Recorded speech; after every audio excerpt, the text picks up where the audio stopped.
Lepo pozdravljeni v rubriki Znano o neznanem. Ste se že lotili spomladanskega čiščenja? Jaz sem letos pohitela in iz stanovanja že odnesla ogromne kupe navlake.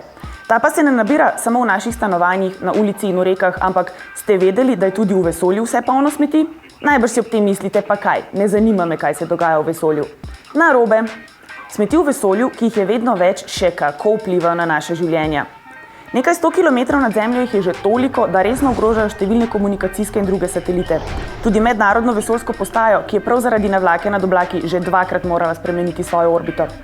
Vesoljskih smeti se je v dobrih 60 letih, odkar smo tja poslali prvi satelit, po podatkih ameriške vesoljske agencije NASA nabralo že kar 22.000.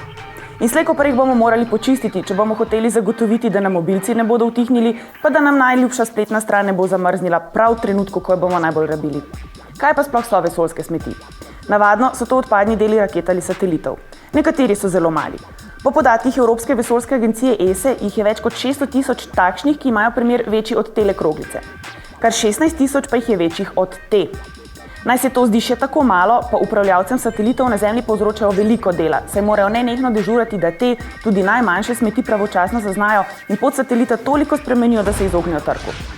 Vsak trk namreč ni samo trk, ki poškoduje zadeto telo, pač pa sproži pravi rafali strelkov, razbitih drobcev, ki postoterijo tveganje, da bodo v kaj trčili. Poleg tega pa se zgodi, da kakšen pade tudi proti nam. In čeprav je še tako nedolžen tam daleč zgoraj, je lahko uničevalen tu spodaj.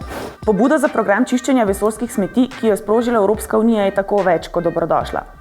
In kako so si to zamislili? Najprej bomo morali seveda nekaj plačati, kot plačujemo komunali, da odvaža smeti tu spodaj. S tem prispevkom bomo vzpostavili in vzdrževali program nadzora nad vesoljskimi smetmi. Ta nov komunalni strošek nam bo, kot zagotavljajo poznavalci, prihranil veliko denarja. Če bo uspešen, nas bo pravočasno opozarjal na morebitna trčenja, seveda.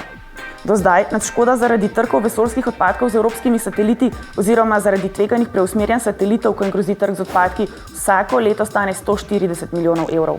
V naslednjih 10 letih pa nas bodo ta bližnja srečanja naših satelitov z vesoljskimi smetmi stala celo več kot 210 milijonov evrov na leto.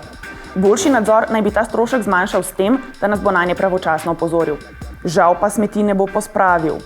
Teh bo čedalje več in gotovo jih bo čedalje več padlo tudi nazaj na Zemljo. Že zdaj menda vsak dan v naše ozračje zaide vsaj ena takšna smet. Večine ne opazimo, nekateri primeri pa so bili kar alarmantni. Naprimer nekdanja ruska vesoljska postaja Mir, najhujši med onesnaževalci. Po 15 letih služenja v vesolju je 23. marca 2001 začela svoj padec proti Zemlji. V Zemljino ozračje je vstopila nad Tihim oceanom, blizu Fidžija. Čeprav je večino njenih 130 ton opreme zgorelo v zraku, pa je na Zemljo, na srečo v Tihi ocean, vseeno padlo okoli 1500 njenih delov. Pa ruski tajni mornariški vohunski satelit Kosmos 954.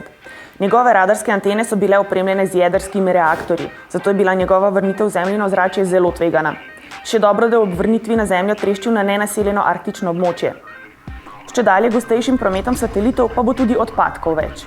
In to bomo tudi vse bolj občutili, saj smo čedalje bolj odvisni od tehnologije visoko nad nami. Brez nje ne bi vedeli, kakšno bo vreme jutri, ne bi mogli plačati položnic po internetu, ne nazadnje pa tudi tegale posnetka ne bi mogli ne slišati niti videti.